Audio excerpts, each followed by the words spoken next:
नमो नमः दोस्तों, स्वागत है आप सभी का मेरे चैनल में जिसका नाम है वक्रतुंड बाय सोनाली।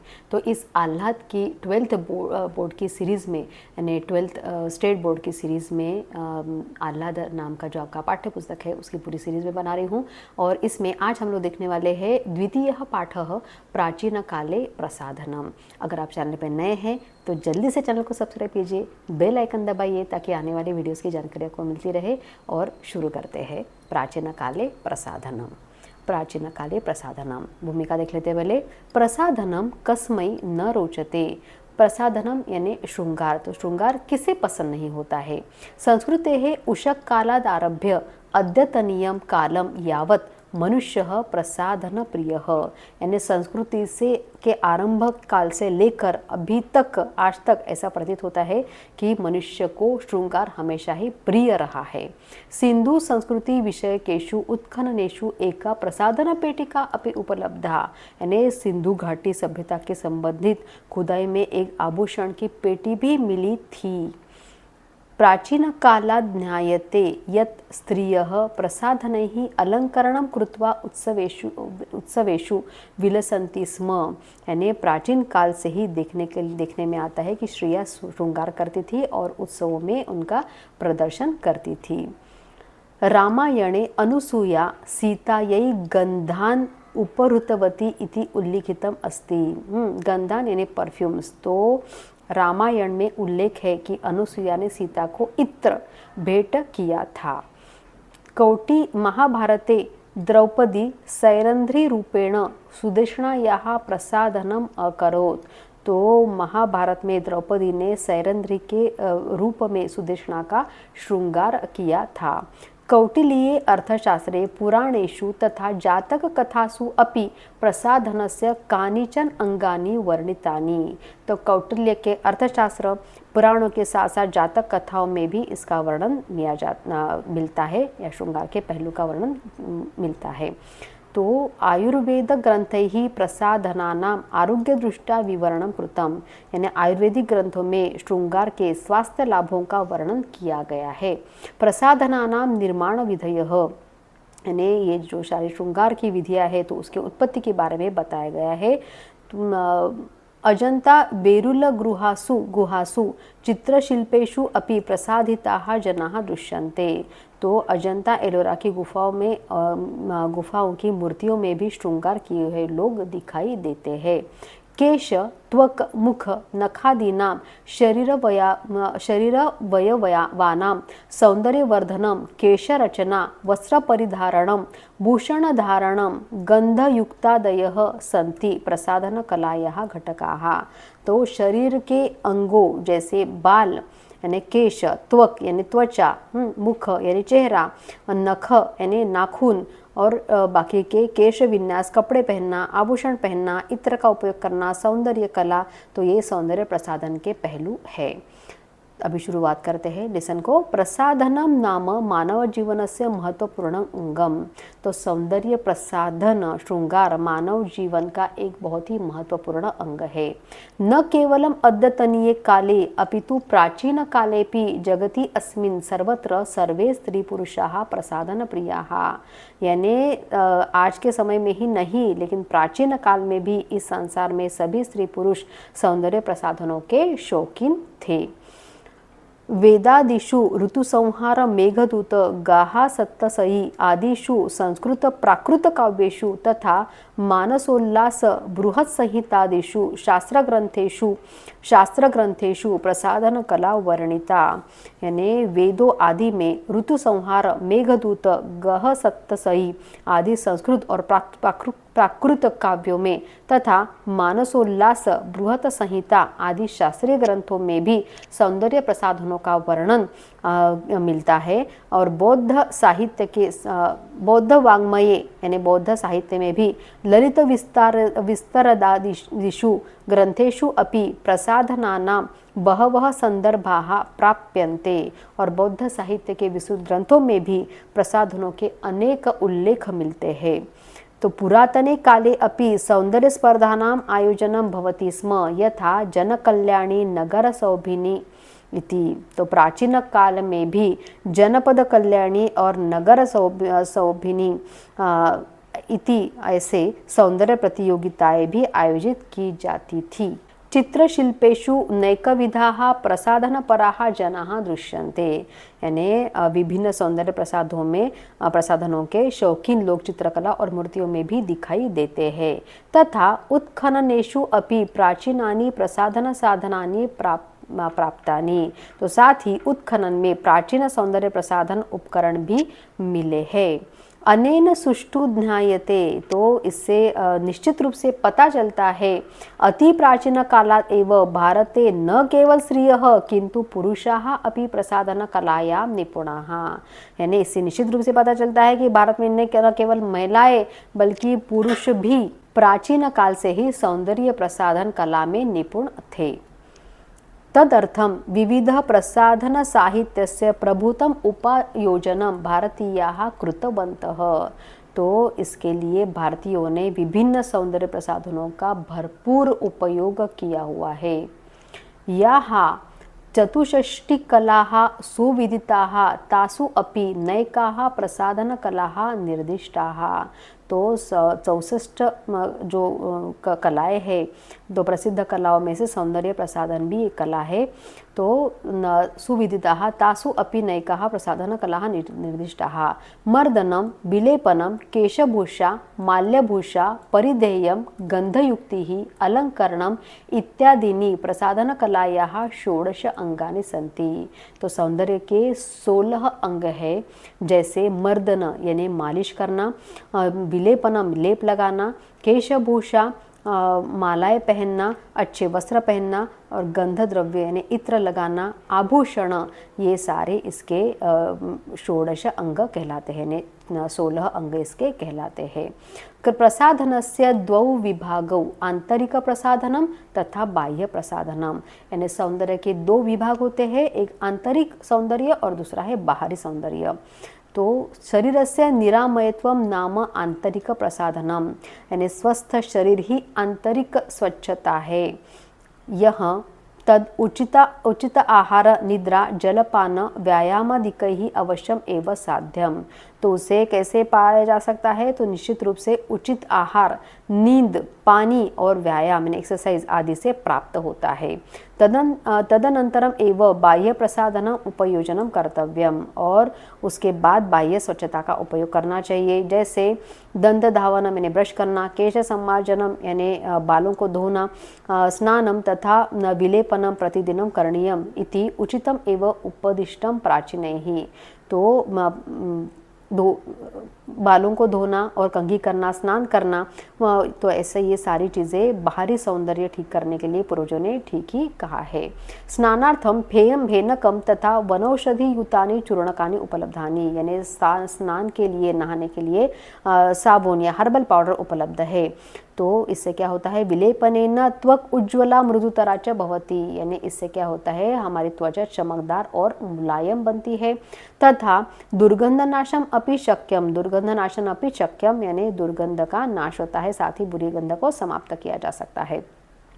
ऋतुम अनुसृत्य प्रसाधनम करणीयम इत्यपि सूचितम, यानी ऋतु के अनुसार, मौसम के अनुसार ही हमें प्रसाधन करना चाहिए, श्रृंगार करना चाहिए, ये भी कहा गया है। यथा ग्रीष्म काले चंदन विलेपनम, ग्रीष्म काले यानी गर्मियों में चंदन का लेप लगाना चाहिए। कार्पास्त वस्त्र परिधानम, यानी कपास के वस्त्र यानी सूती कपड़े पहनना उपयुक्त है। मौक्तिक माला धारणम च योग्यम, और मोतियों की माला धारण करने चाहिए। उसके बाद शिशिरे उर्णा वस्त्र, मैंने सर्दियों में ऊनी कपड़े पहनना चाहिए। कृष्णा गारु धूपम तथा कुंकुम मंडनम उपयुक्तम, और केसर का टीका लगाना सर्दियों में ऊनी कपड़े पहनना, केसर का टीका लगाना उपयुक्त है। केश संवर्धन से कृते ब्राह्मी आमलक भृंगादि वनौषधि युक्तेन तैलेन शिरोमर्दनम आवश्यकम, यानी बालों की वृद्धि के लिए ब्राह्मी, आंवला, माका आदि औषधीय पौधों का तेल सिर पर मलना आवश्यक है। वराह मिहिरेण बृहत संहिताया उक्तम स्त्रग्ध धूपम धूप अंबर भूषणाद्यम न शोभते शुक्ल शिरोरुहस्य। यानी वराह मिहिर ने बृहत संहिता में कहा है कि माला, इत्र, बालों का जूड़ा, आभूषण और सफेद बालों पर अच्छे नहीं लगते हैं। अतः शुक्ल केशानाम कृष्णीकरणम तेन उपदिष्टम, इसलिए उन्होंने सफेद बालों को काला बनाने के नुस्खे भी बताए हैं। तद उपायन बकस्य पक्षो अपि कृष्णवर्णो भवतः किम पुनः कुंतल विषये। तो इस नुस्खे से बगुले के पंख भी काले हो जाते हैं तो बालों का क्या, तो यह उनका आत्मविश्वास भरा कथन है। केशधूप कृते स्वेदयुकादिनां नाशो भवति तथैव केशाः सुगंधेन विराजन्ते। तो बालों को सुगंधित भाप देने से पसीने की बदबू और जुएं नष्ट हो जाती है, साथ ही बाल सुगंध से महक उठते हैं। चूड़ा, वेणी, आम्रातक, धम्मीलादयः केशरचना विशेषः माल्यमुक्तजालादिभिः आभरणैः रमणीयतराः दृश्यन्ते। तो बाल सुगंधित हो उठते हैं। कुछ विशेष केश विन्यास जैसे जूड़ा यानी बालों का जूड़ा, अंबाड़ा, धम्मिल बालों का जूड़ा, मोतियों की जाली से और भी सुंदर बनाया जाता है। मुख सौंदर्य से कृते बहवः कल्पाः प्रसिद्धाः, यानी चेहरे की सुंदरता के लिए कई लेप प्रसिद्ध है। हरिद्रा मधु मिश्रितेन मुखलेपेन तथा लोध्र पुष्प पराग चूर्णेन मुखकांति ही शालते, यानी जिनमें हल्दी और शहद का संयुक्त प्रयोग और पुष्प पराग का चूर्ण भी शामिल है। ललाटे शुभ्र रक्त कृष्णवर्णे ही आरेखणीय तिलक विशेषः। तो त्वचा को चमकदार तो बनाता ही है, माथे पर सफ़ेद, लाल और काले रंगों से विशेष प्रकार के टीके बनाने चाहिए। ललाटे यानी माथे पर शुभ्र रक्त कृष्णवर्णे ही आरेखणीय तिलक विशेषः, यानी माथे पर सफ़ेद, लाल और काले रंगों से विशेष प्रकार के टीका बनाने चाहिए। सिक्तयुक्तेन अलक्त केन अथवा तांबुलेन ओष्ठौ रंजनीयो, यानी मोम से युक्त आलता से या तांबुल से होठों को रंगना चाहिए। कज्जल शलाकया नेत्रयोः अलंकरणम तथा पत्रावली रेखणेन, यानी आँखों को काजल की मोटी परत से सजाना चाहिए और हाथों और पैरों में आलत्य के रंग से रंगना चाहिए। नखारागेण तथा अलक्तकेन करचरणाः प्रसाधनीयाः, यानी हाथ और पैरों के नाखून जो है अलक्त्य से उनको भी रंगना चाहिए। बाणकविना हर्षचरिते दुकूल कौशेय चीनांशुक क्षौमादयः पटभेदाः निरूपिताः, यानी हर्षचरित में कवि बाणकवि ने दुकूल, कौशेय, चिंशुक, क्षौम आदि रेशमी वस्त्रों के प्रकार का उल्लेख किया हुआ है। वस्त्राणाम रंजनम मुक्तामणिभिः तथा भक्तिभिः सुभूषणम अपि वर्णितम तेन।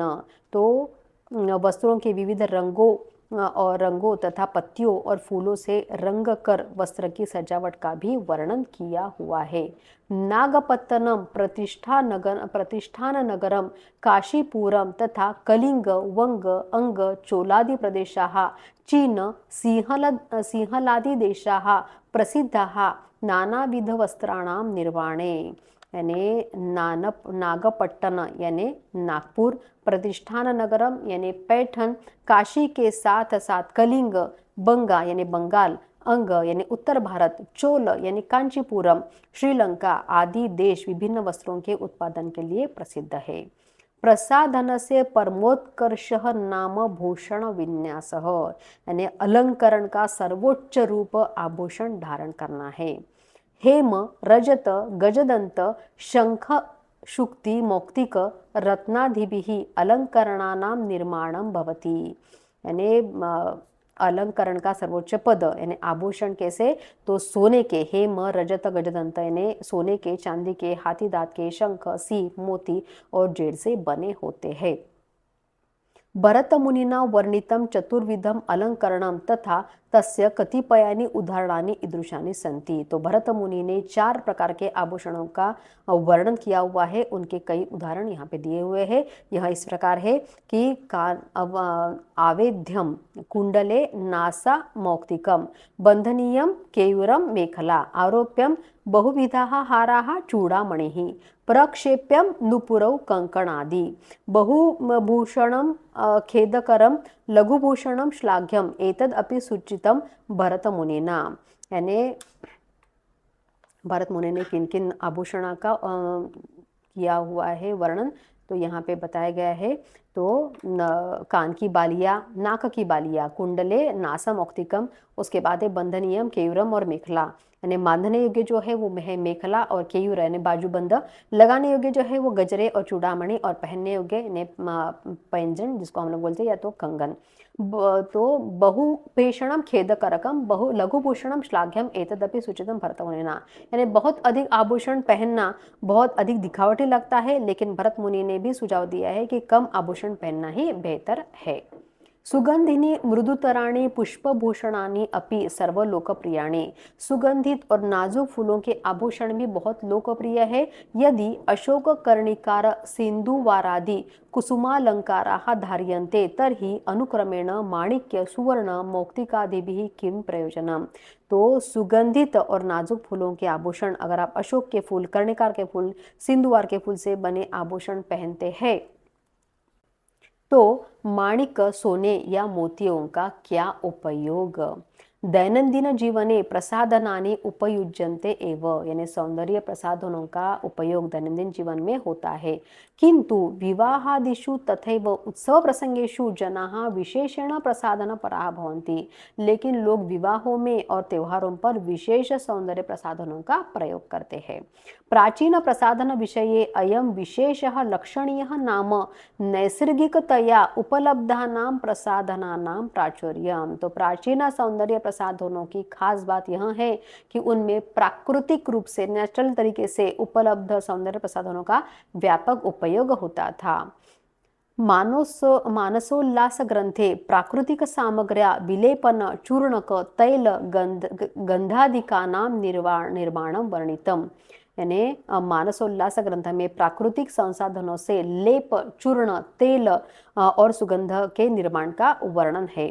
कृतकानि तथा रसायन बहुलानि प्रसाधनानि तत्र एव न दृश्यते, यानी ऐसे सौंदर्य प्रसाधन जो कृत्रिम हो, आर्टिफिशियल हो और जिनमें बहुत अधिक रासायनिक पदार्थ यानी केमिकल्स हो तो वहाँ देखने के लिए नहीं मिलते हैं। तो आधुनिक काले अपि अस्माभिः एतत् सुष्ठु अवधारणीयम अनुकरणीयम च, तो आज भी हमें इसे याद रखना चाहिए और इसका पालन करना चाहिए, यानी जितना हम लोग नेचुरल प्रोडक्ट्स यूज़ करेंगे, आर्टिफिशियल प्रोडक्ट्स कम यूज़ करेंगे, उतना ही हमारे लिए बेहतर होता है। तो पहले के ज़माने में लोग प्रसाधन यानी श्रृंगार कैसे किया करते थे और किस तरीके से श्रृंगार होता था, उसके क्या क्या प्रकार थे, ये सारी चीज़ें इस पाठ में बताई गई है। तो यहाँ पे हम लोगों ने पाठ का एक्सप्लेनेशन कंप्लीट किया है। तो पार्ट 2 में अभी हम लोग देखने वाले हैं इसके क्वेश्चन आंसर।